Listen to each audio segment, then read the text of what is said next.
At sa umaga pong ito ay napakaganda po ng ating pag-uusapan dahil may kinalaman sa ating tugon bilang mga pinili niya o sa English, chosen and elected. Alam niyo po, dito po sa Ephesians, mayaman po ang Book of Ephesians sa spiritual blessings na kaloob po sa atin ng Panginoon when we are in Christ. Lagi po natin sinasabi yan, in Him, in Christ. Lagi po tayong nakadikit kay Kristo.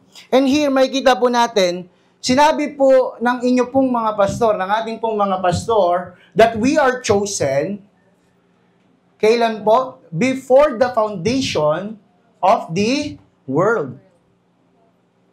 Bago pa po tayo likain, we are chosen. At sabi nga po ni Pastor Mark last week, that we are predestined into the adoption through Jesus Christ. So, hindi ka lang chosen, pinaliwanag din ni Pastor Mark that we are adopted. Tayo po ay mga ampon. But not in a negative way, na sinasabi nga po natin. Diba? Kasi, during, sa atin po may stigma kapag ampon. But here, makikita natin that we are chosen and elected. Ano naman ngayon? Di ba? Ano naman po kung pinili tayo? Ano po yung tugon natin? Now that we know that we are chosen and elected, ano pong tugon natin? What is our response? Parang wala lang. Oh, thank you, Lord. Ganun po ba yun? Alam niyo po, sino po dito? Oh, ito po ang tanong ko sa bawat isa. What is your most favorite movie or series? Movie or series? Sabihin mo sa katabi mo kung ano yung favorite movie mo. Dali, sabihin mo. Ako Superbook. Ako James Bond. James Bond, 007. Superbook. May nagsabi po dito, Superbook.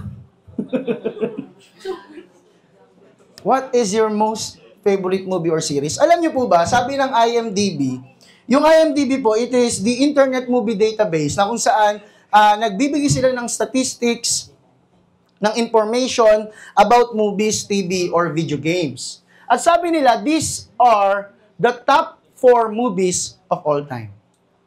Sino pong nakapanood na ng The Shawshank Redemption, The Godfather, The Dark Knight, and The Godfather Part 2? May mga 1, 2, 3 po yan pero hindi po umabot yung 3.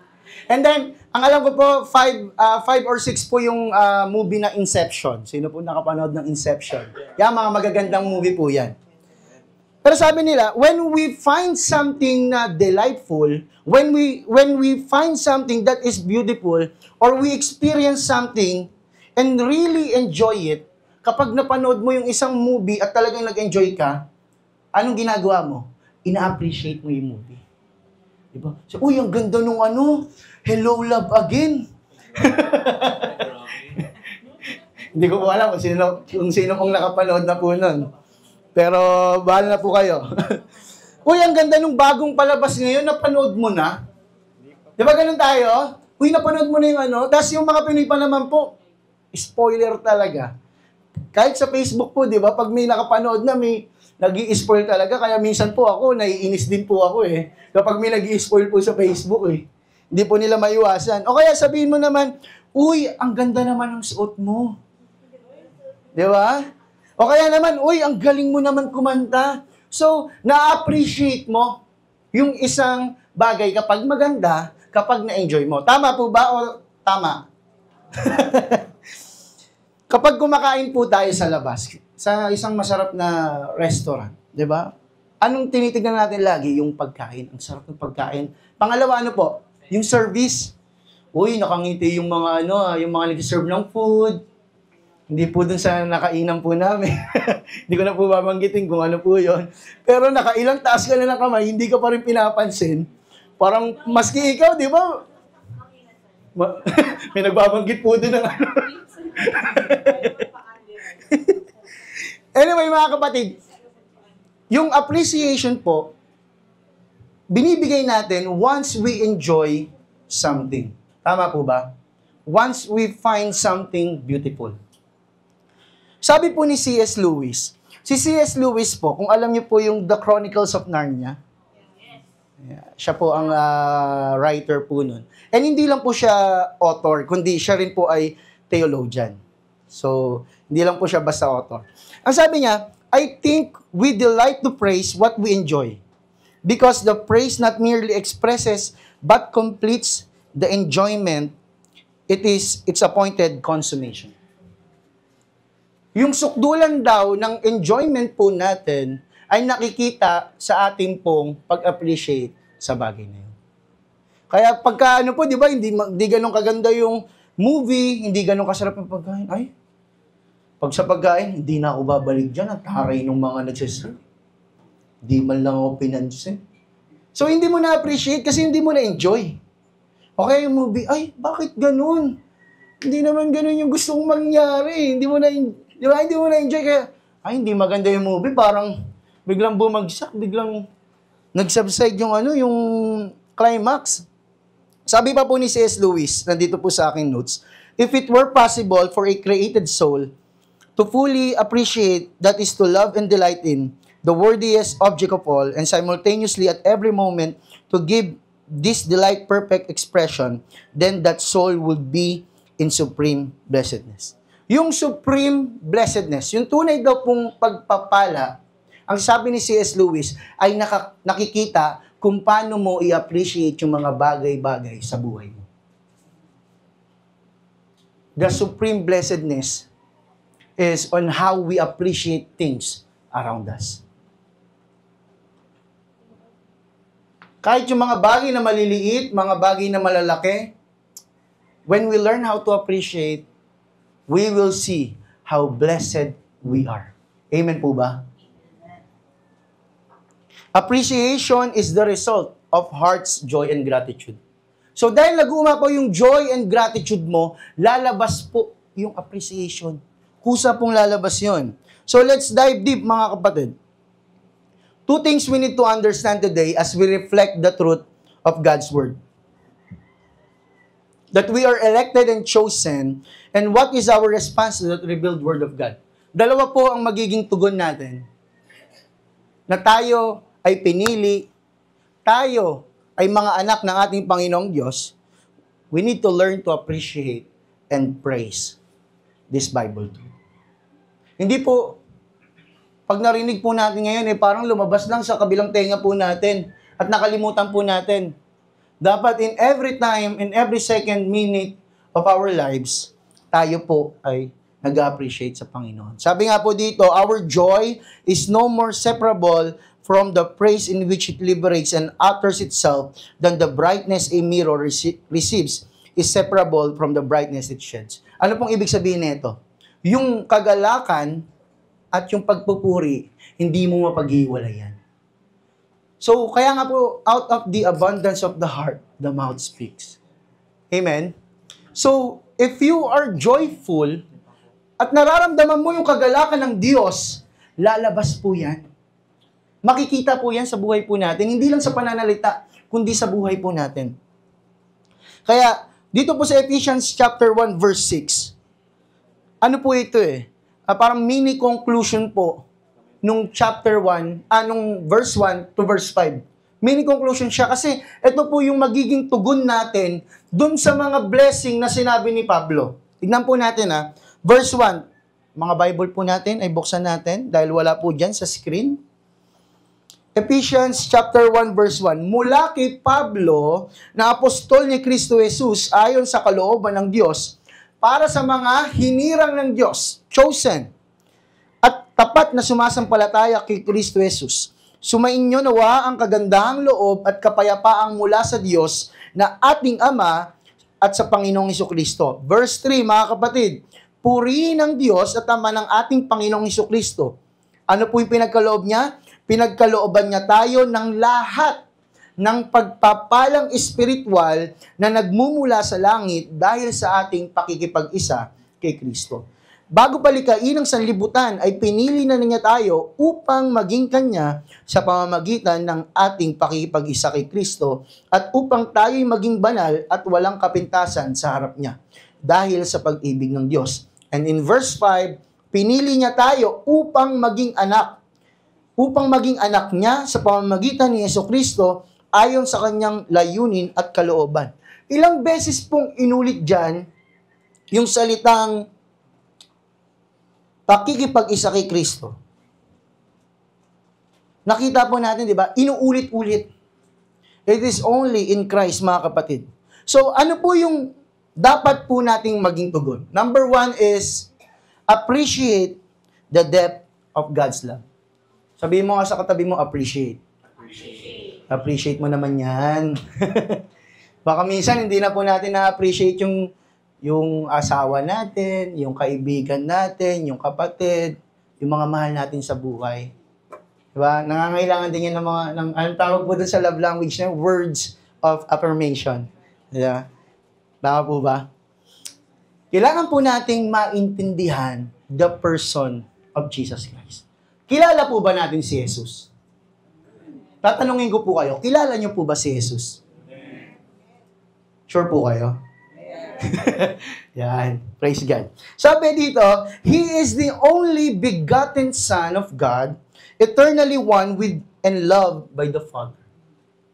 Begotten Son. Hindi po yung bigatin na mabigat, ha? Our faith is focused on the person and work of Jesus Christ.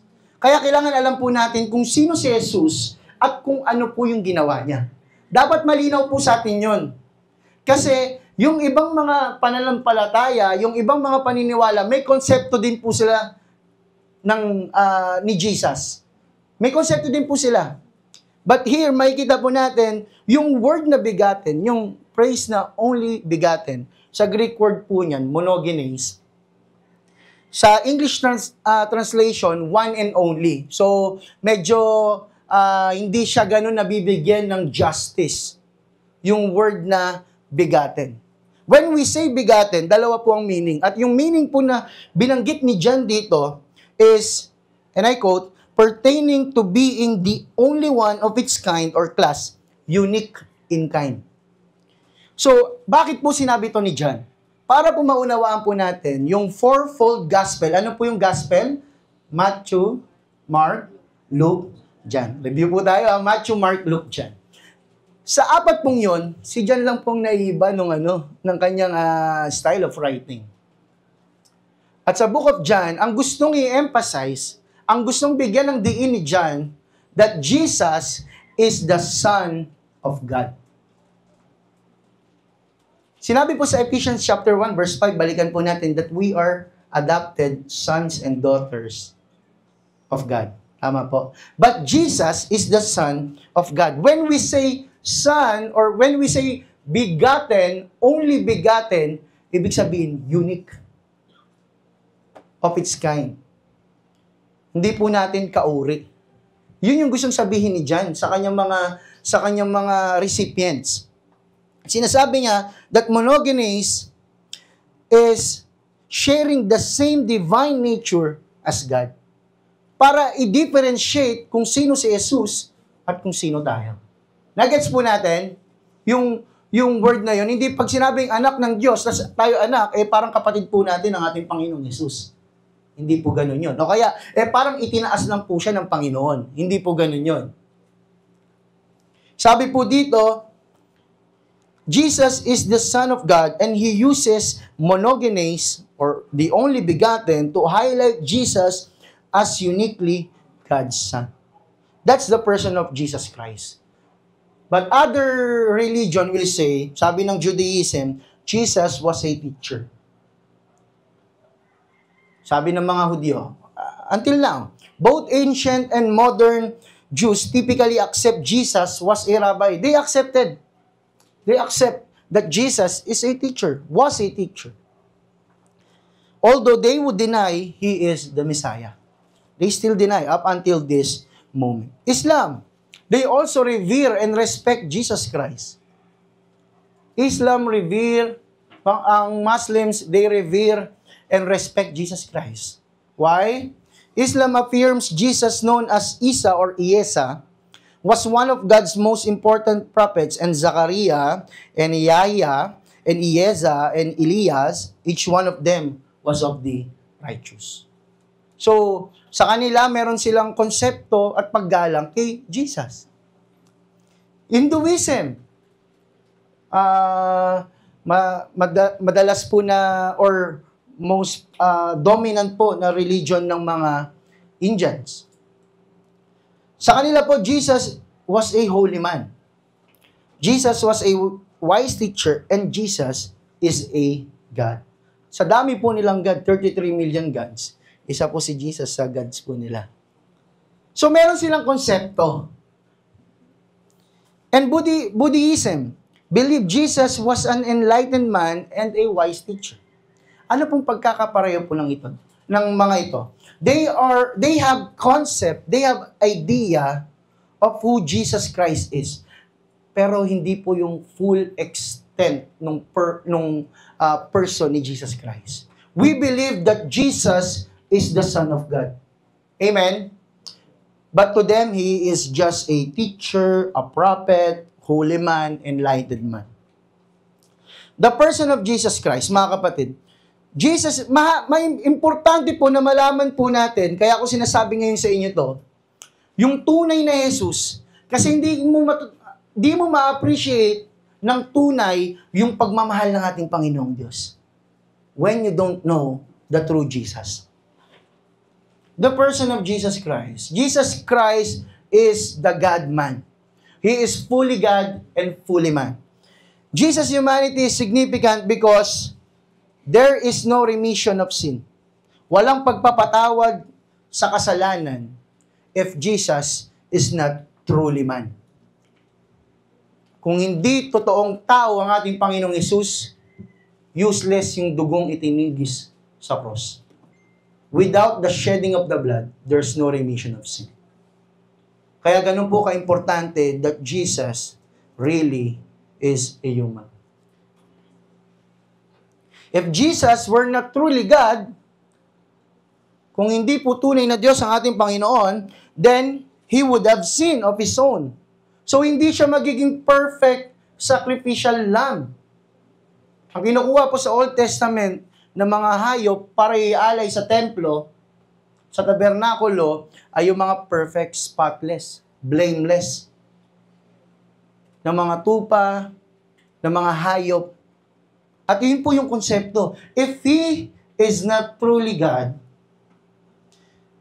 then He is not the perfect sacrificial lamb.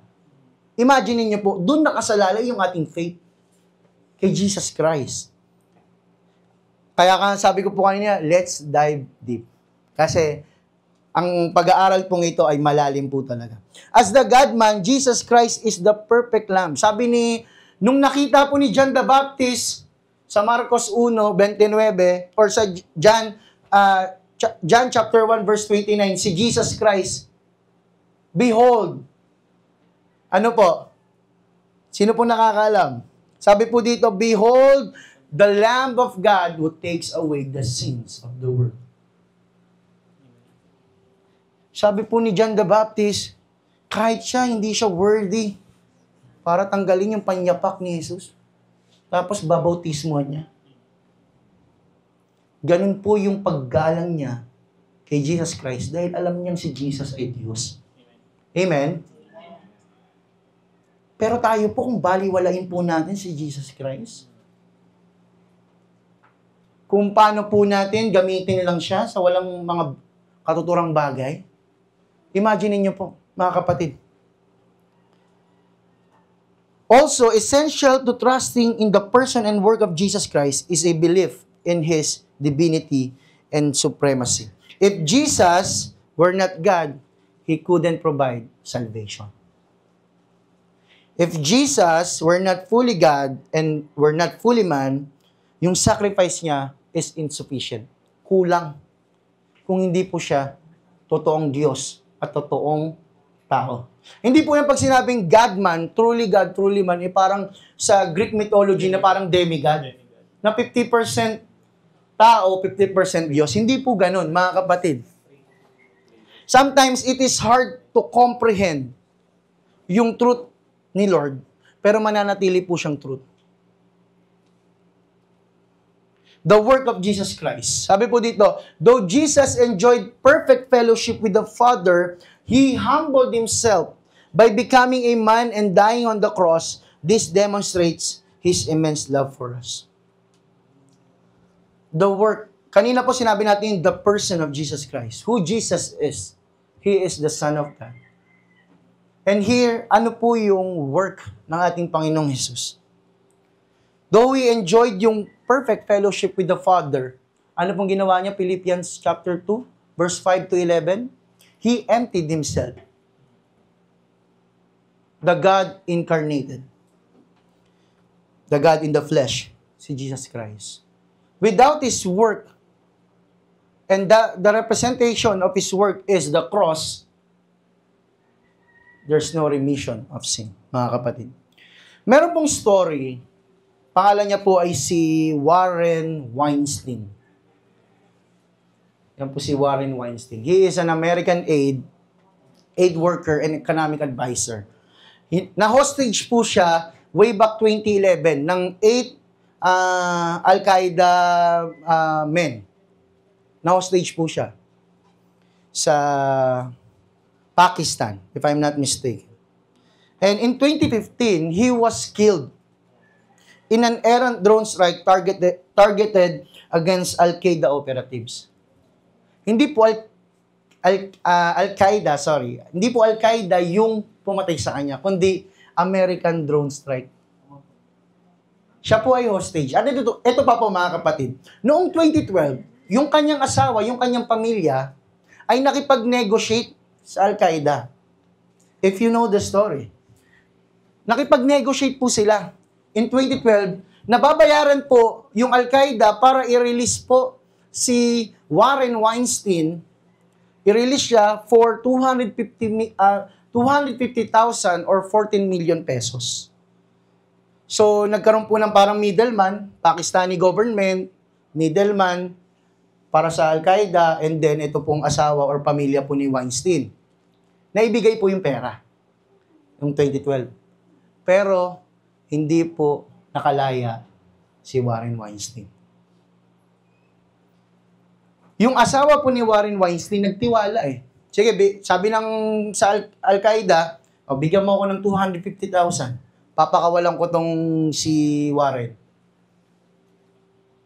Nagtiwala po, di ba? Yung wife. Na i-honor yung word na sinabi nung kung sino man po yung nagsabi nun. Tiwala siya, ibinigay niya. Yung full trust, ibinigay niya 250,000, 14 million pesos. At hindi po napalaya yung kanyang asawa. Imagine niyo po yan. 2012. And then 2015, nagkamali po yung American Army ng tinarget na drone strike. Imbes po ng mga Al-Qaeda operatives, yung natamaan nila, ang natamaan po nila, yung lugar kung saan nandun yung mga hostage. At dalawa po ay namatay. Isa po dito, si Warren Weinstein. Sabi po ng asawa ni Warren Weinstein, and I quote, sabi niya sa The New York Times, "We are devastated by this news and the knowledge that my husband will never safely return home. We were so hopeful that those in the US and Pakistani governments with the power to take action and secure his release would have done everything possible to do so. And there are no words to do justice to the disappointment and heartbreak we are going through." It seems, mga kapatid, that neither the word of the kidnappers, the Al-Qaeda, Pakistani government, American government, ay hindi po natupad. At ano na lang po yung feeling nung asawa po ni Warren Weinstein? Para po siyang pinagsakluban ng langit at lupa. Ano po yung lesson na matututunan natin doon? Deals are only as good as the word of the guarantor.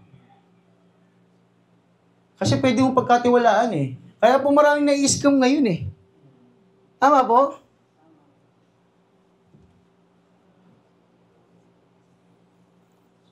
Sabi po dito, in a very real sense, we are all held ransom by sin. The great kidnapper of our souls. Our heart breaks with the family of Warren Weinstein. Kahit na matagal na po yun, but it seems na fresh pa rin po para sa kanila yung pangyayaring yun. But here, makikita po natin yung value ng trust. value ng words. We were all kidnapped by sin. Nasa tanikala po tayo. Slavery. Nasa gapos po tayo. Nasa chain ng kasalanan. At yung guarantor po natin si Jesus. At pag sinabi pong guarantor, pagkakatiwalaan mo yun. Tama po? Pagka nga sinabing, oy, may guarantee, may warranty yan eh, di ba? O, 1 year warranty. Di ba, pagkakatiwalaan mo, pag nasira, ibabalik mo dun sa shop at gagawin nila. You trust yung kanilang process or system. Sabi po dito, fortunately for us, and how blessed we are, mga kapatid, the one with the power to take action and secure our release has not failed to do so. Kung dun po sa story ni Warren Weinstein, parang walang kapangyarihan yung American government, Pakistani government, at yung perang ibinigay nila. But here, we were ransomed. We were redeemed by the blood of our Lord and Savior, Jesus Christ. Amen? We are so blessed. Alam niyo bakit, mga kapatid? He is both the ransom and the guarantor of our freedom. Siya na yung sacrifice. Siya pa yung Savior. He has both paid the price for our sin and guaranteed the promise of our salvation. Kaya yung magsasabi na yung kaligtasan ay nawawala. Parang pinapawalang bisa po natin yung kaligtasan, yung sacrifice po ng ating Panginoong Hesus. Amen po? Pinapawalang bisa po natin yun eh. Yung bigat, yung intensity, yung degree ng ginawa po ng ating Panginoon. And that is the work of Jesus Christ. The work of Jesus Christ, to trust in the work of Jesus Christ means we trust in what He has done to save us. Kung paano nagtiwala yung asawa ni Warren Weinstein doon sa mga kumidnap sa asawa niya. Nagtiwala siya eh. Pero tayo, mga kapatid, yung pinagkakatiwalaan natin is a promise keeper. Amen? Bakit di po natin palakpakan ng Panginoon? He is a promise keeper.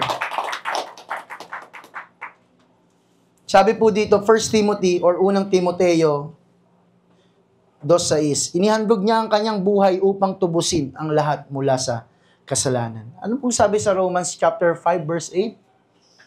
But God demonstrates His own love for us in this, while we were still sinners, Christ died for us. He is the perfect sacrifice, and His name is Jesus Christ. Sabi po dito sa application, no other person could have done what Jesus Christ did. Pinaliwanag na po sa atin ng ating mga pastor. No other work could have secured our salvation like the work Jesus Christ performed. And that's why we trust in the person and work of Jesus Christ. Trust Him. Point to ponder. Mas ngayon, mas ma-appreciate mo na yung pag-ibig ng Diyos. Base dun sa person and work ni Jesus Christ. Diba? Mas malalim na yung pag-ibig mo. Hindi na shallow.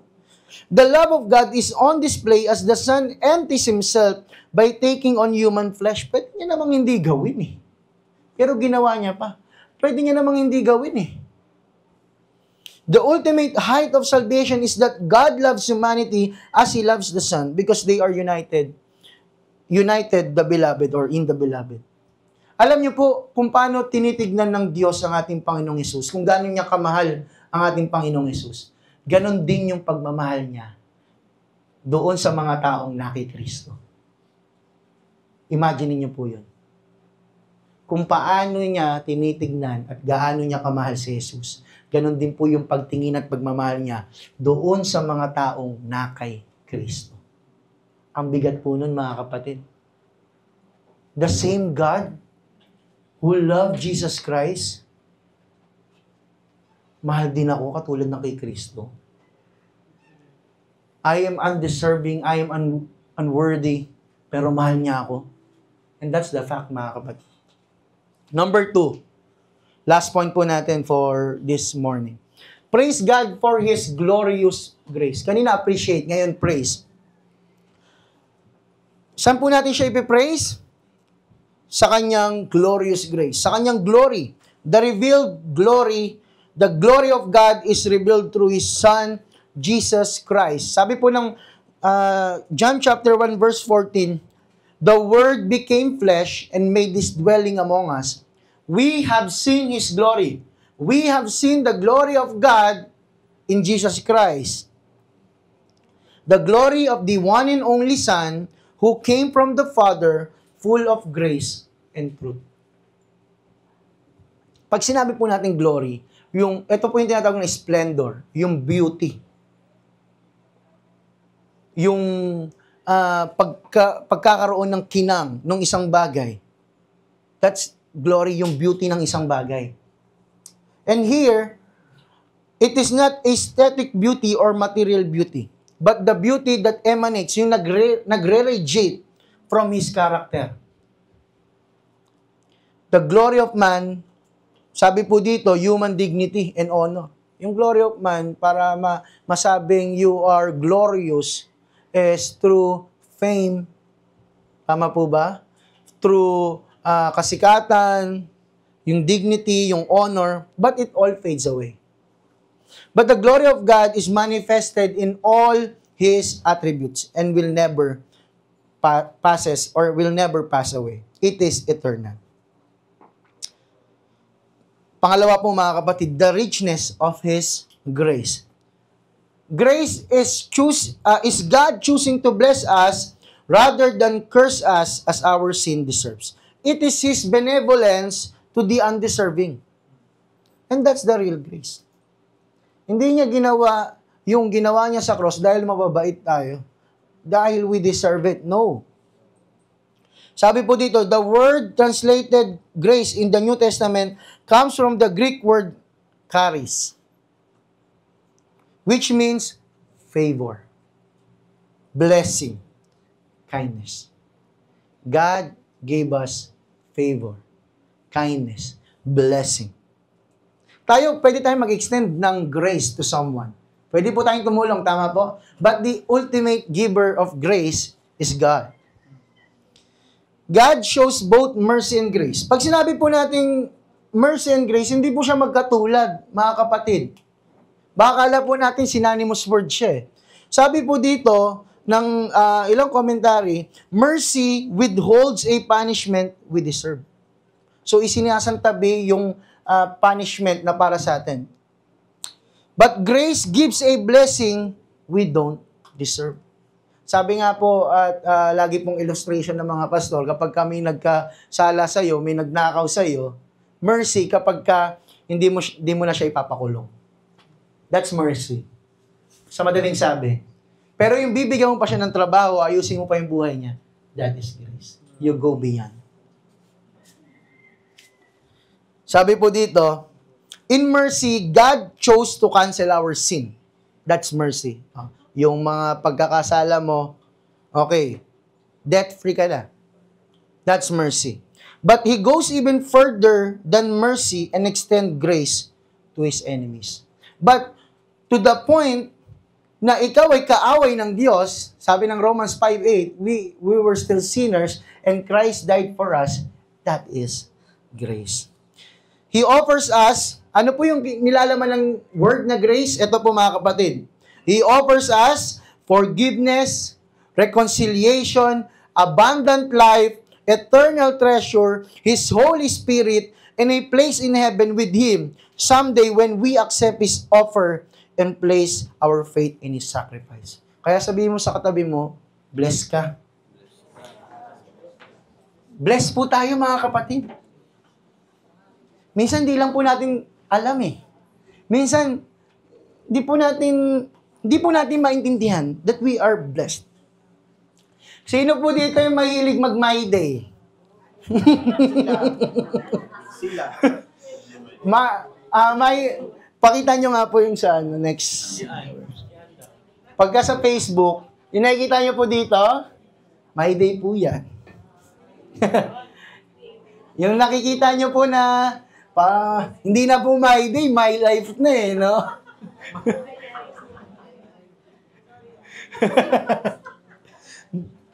Di ba? Naglalagay ka ng status mo. Kunya, nagpo-post ka sa Facebook, or feeling bored, feeling pogi. Parang walang ganun dun kaya. Feeling satisfied, mga ganun. Okay? O kaya naman, yung bago po ngayon sa Messenger, yung notes. Alam niyo po ba yung notes sa Messenger? Para yung status mo. Ay, ganito. Kaya minsan po sa mga youth, nalalaman po namin eh. Yung kung anong nangyayari sa buhay nila kasi nakalagay po dun sa notes eh. Pero makikita niyo po dun yung status. Tama po? Yung status ng taong yun. Maliban na lang po kung nagsisinungaling siya dun sa my day niya na hindi naman pala ganun talaga yung na-experience niya. Or sa notes. O kaya yung sa post. Di ba? Pag nagpo-post po sa Facebook. So, ang ginagawa po ng mga, I think, ng mga users, they are expressing themselves. Tama po ba? May outlet sila to express themselves. Or para makita yung current situation or yung current feelings nila. So, ayun po yung status. Baka hindi naman po. In this sense, what is a status? Natanong nyo na ba, what is our status with God? We are accepted by God.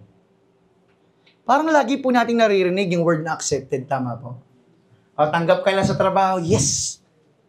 After a long wait, it is finally over. Tanggap na ako sa trabaho.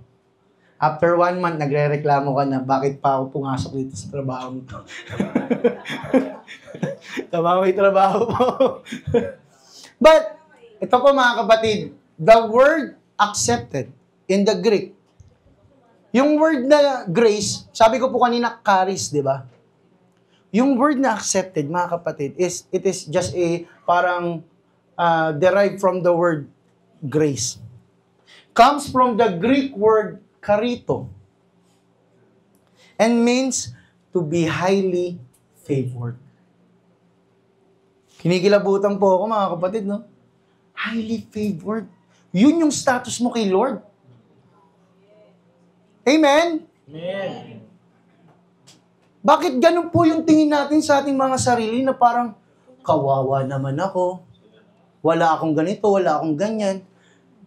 Kung maintindihan po natin that we are highly favored. Accepted.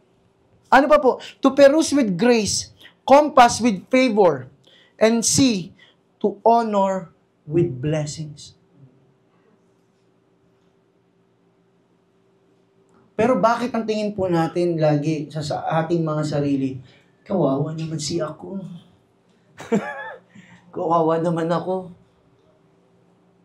Parang ang liit-liit ng tingin po natin sa ating mga sarili, pero pag tinitignan po tayo ng Diyos, dahil tayo na kay Kristo, we are highly favored. Wag niyo pong... Kaya mag-iiba po yung galaw po natin eh. Sa lahat po ng bagay. Sa trabaho po natin, mag-iba yung galaw mo. Kasi hindi ka lang nagtatrabaho para sa boss mo. Tama? Nagtatrabaho ka kasi gusto mong makita nila na iba yung Diyos na sinasamba mo. That you are unique. Kaya pag nagtrabaho ka, galingan mo. Amen? Pag nag-aral ka, galingan mo. Kasi hindi lang ikaw yung nakikita sa sarili mo. Si Kristo yung nakikita sa'yo. At pwede nilang gamitin yan sa mabuti o masama. At pwede mo silang ma-win through that. Amen? Kaya galingan po natin in whatever we do. Colossians 3:17. Whether we eat or drink, do it all for the glory of God. Ano pong ibig sabihin nun? Na kapag kumakain po tayo, we praise God? Yes. Pero hindi po yung literal na, ang sinasabi lang po doon na kahit sa maliliit na bagay, dapat si Lord ang gino-glorify mo. At lalo na po sa church, mga kapatid, kung magaling ka nga sa trabaho mo, magaling ka nga sa eskwelahan, pero yung paglilingkod mo naman sa Panginoon, pwedeng-pwede na. Mali po yun. Dapat po sa lahat ng aspeto ng buhay po natin, we are excellent. Hindi lang din po pwedeng sa church ka lang magaling. Sa labas, hindi. Mali rin po yun. Kasi you are living a double life. Kahit saan ka pumunta, nandun yung integrity. You're not living a double life. Because, tandaan po natin, we are highly favored. Amen? Huwag niyo pong alisin sa isip niyo po yan. That's the meaning of accepted. Hindi ka lang basta inaccept ng Lord. You are highly favored. Sabi po ni Winston Churchill, one of the Prime Minister of the United Kingdom, nearing the end of his life, ang sabi niya, I am ready to meet my Maker. Whether my Maker is prepared for the great ordeal of meeting me is another matter. Naintindihan niya po na even though he is so sinful,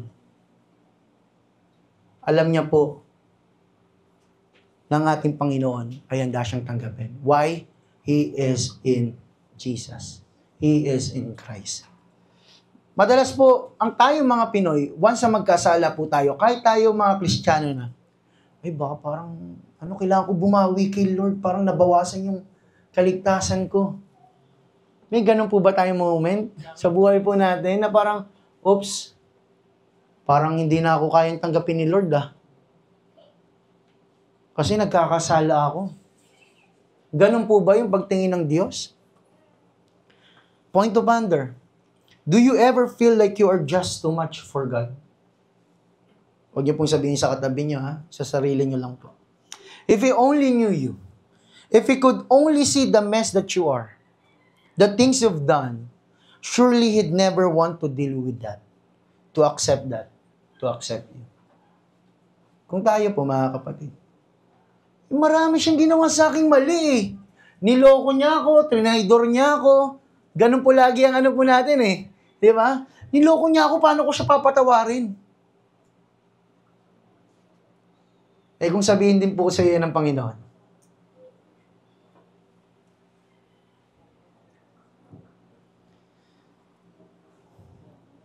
do you ever feel like you are just too much for God? Bakit po tahimik kayo? Nagre-reflect po ba? Well, guess what, mga kapatid? He is ready for you. Amen? There is no mess too big that you cannot bring to Him. 1 John 1:9. If we confess our sins, He is faithful and just to forgive our sins and cleanse us from all unrighteousness. Lapit ka lang kay Lord. Sabi mo sa katabi mo, lapit ka lang. Sabihin mo, kapatid, lapit ka lang.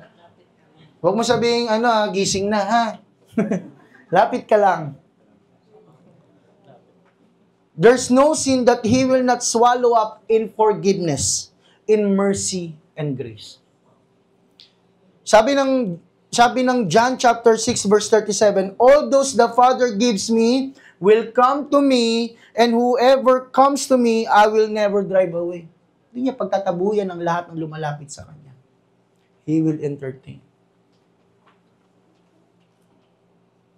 Our status in God, lastly, mga kapatid, sabi mo sa katabi mo, lastly na, para mabuhayan na yan, kasi lastly na. Sabi, our status in God, accepted in the beloved. Yan, katabi mo, gisingin mo na, highly favored yan. baka magbigay ng blessing si Lord, hindi mabigyan. Malamig din po kasi talaga. Accepted in the beloved. Sabihin nyo nga po, accepted in the beloved. 1, 2, 3, go. Accepted in the beloved. Parang walang energy. 1, 2, 3, go. Accepted in the beloved. Amen. Sino po yung beloved? Si Jesus Christ. You have already been stamped, approved, accepted as His beloved and His body of Christ when you are born again and baptized with the Holy Spirit. The moment you accepted Jesus Christ as your Lord and Savior, you have been stamped, approved, accepted as His beloved. Amen? Selyado ka na ng banal na Espiritu. And once you are sealed, then you can claim yung mga spiritual blessings na sinabi sa chapter 1 ng Ephesians at sasabihin pa sa mga susunod na chapters. Excited po ba tayo? Yes. Na malaman po yung iba pa pong mga blessings ng ating Panginoon sa Book of Ephesians. As an individual and as a church. Kaya mga kapatid, tayo pong lahat na narito, wag po tayong ma-down, wag po tayong maka-feel na parang hindi po natin kasama ang Diyos. Dahil kasama po natin siya. We are accepted, highly favored, stamped, approved in the beloved. Ang sarap po nun. Kapag medyo nalulungkot ka, medyo parang feeling mo, hindi sinasagot ni Lord yung mga panalangin mo, balikan mo lang to. Balikan mo lang yung pangako ng Panginoon. Because He is a promise keeper. Amen po mga kapatid. Amen.